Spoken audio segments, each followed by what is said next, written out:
one of my viewers named Destiny commented on the problems she was having with rashes.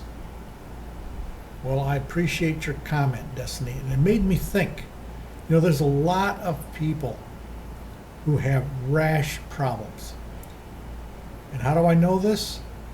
I mean, you go online and you put in there and Google rashes and see how many sites come up about it. There wouldn't be so many sites dealing with rashes if a lot of people didn't have them.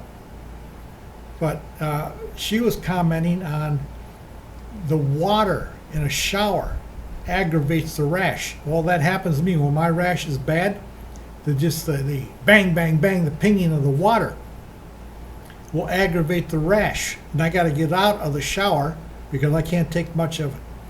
But one of the solutions for that, if you have it, is take a bath instead of a shower if you have a tub. And today, not many people take baths anymore because we supposedly don't have the time to lounge and be leisurely in a bathtub. But I'm saying if you've got a bathtub, do that instead of showering if you have a rash problem. And another thing that is not brought up often dealing with rashes, I had a very severe rash 3 years ago. It was so bad I couldn't sleep. I went to the emergency room because I knew I wasn't getting any sleep. In the emergency room, they prescribed for me a course of medication called prednisone. That's Prednisone.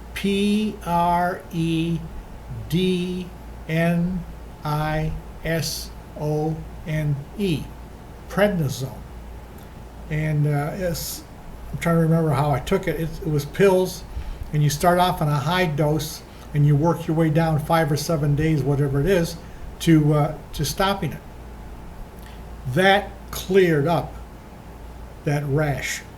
I had creams I was putting on the rash. It didn't have any effect on it whatsoever. And I'm talking about prescription creams. The prednisone cleared it up. Prednisone is a drug that you need a prescription for. So people might want to talk to your doctor about being treated with prednisone. And I tell you, it's very effective. It works. So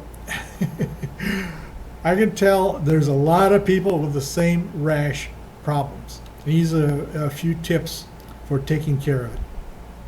Also, doctors love to blow their patients off with, well, it's only a this or it's only a that, but the bottom line implication is you've got to live with it.